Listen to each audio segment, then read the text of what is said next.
going to talk about this pen, a Juke pen from China.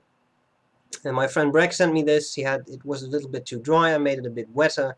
And since I had this in my possession for a couple of days, I thought I might as well do a review on this. So here we have the Juke. It says 1853. I'm not sure whether that is the model number, but I'm sure Breck will correct me if I'm wrong. So I'll just call it the Juke 1853. And you know what I'll do. I'll cover the parts, tell you what I like about it, what I don't like about it, and then I'll do a writing sample. Okay, so first of all, pen has a nice feel to it. Nice weight, I like this. Not too heavy, not too light. Now you want to know how heavy. So, everything collapses here, but that's fine. I just take my letter scale. About 35 grams, that's not bad. Nice weight, all metal. So the cap is metal, the barrel is metal. Looks pretty cool. I like the cap design. It's pretty interesting. It doesn't look particularly cheap as some Chinese pens do. Let's start with the clip. Nice shape to it. It has, you can probably not see the detail, but it has two little rings on there. That looks kind of nice. Clip is tight. Not so tight that it's actually you're not able to use it, but it's pretty tight. And then it has this nice ridge. You see that? There's a silver line here which actually sticks out a bit. It's like a ridge. It kind of reminds me of some dinosaurs that sort of had these things in their backs that stuck out. Well, that's a bit looks a bit like that. I enjoy that. I think it's nice. You can also see it on the back end of the cap.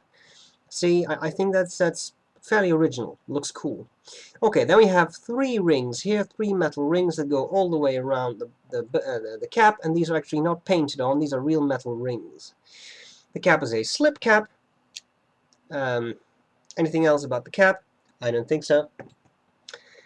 Barrel. Of course, by the way, on the cap it also says Juke 1853 in silver letters. I know this won't focus, but it's there. Barrel. Unmarked, nothing at the end here, just white metal, silver ring there, kind of like that touch. And then we have the pen, converter. The converter says Juke, Germany. That's interesting. Well, anyway, converter, yes, can be taken apart. I was just trying that very carefully. You can just unscrew this bit, and then you can carefully pull out the converter, the piston of the converter. I'm not going to do that now, but I'm assuming that's possible. Then we have this section.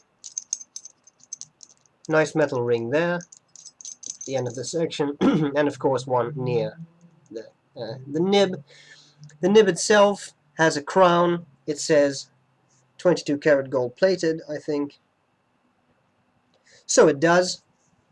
Interesting because I don't see a speck of gold on the nib, but with Chinese pens this sometimes happens. Nothing special about the feed. What I do really like excuse me, is this section. This has ribs. Hear that? So these are ribs, and they actually give a pretty nice grip. I kind of like that. It's like a fluted design. Pleasant to hold. Could be a bit bigger, but you post it, and all is well. Take a sip of tea. There we go. So, because of this is fluted design, this nice little ribs, I'm sure you can't really see them, but, well, maybe just a little bit. I know it's not in focus, but at least it gives you a bit of an idea. You actually have a very nice grip. So, that's pretty cool. Okay. So that's the pen, decent size, not huge. What have I got? Here we have a Parker 51 size comparison. So it's not a huge pen, but it's okay. What do I like about it? Well, I like the weight. I like the looks. When I saw a white pen, I thought, well, white pen, it's a bit like a stormtrooper from Star Wars. I'm not sure whether that's actually going to work out, but you get used to it, and I think it actually looks pretty nice. I like the silver highlights. I think that gives it a bit of a distinguished look. And what I like most about it is that it does not feel cheap. Some Chinese pens can have a bit of a cheap, plasticky feel to it. And since this is all metal, you don't really suffer from that. Okay, what do I not like about it? Well, not a whole lot. I think the size is decent. For me personally, it could have been a bit thicker, but you know, that's personal preference.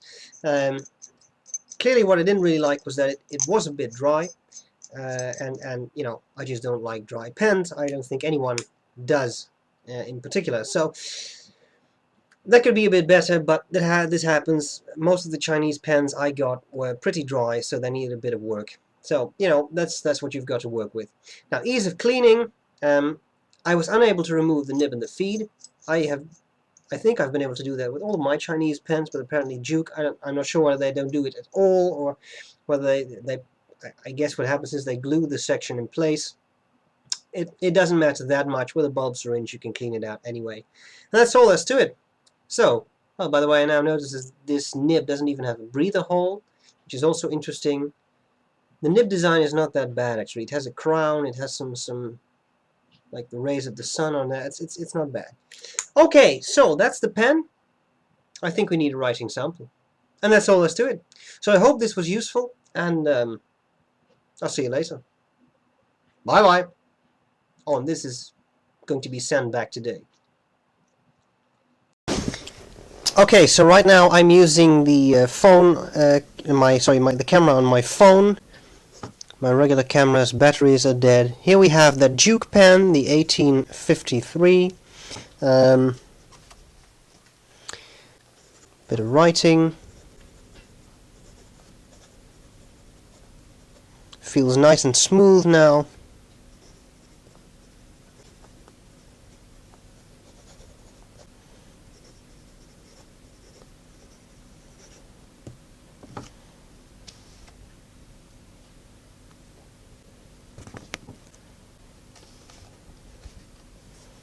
Focus, focus. There we go.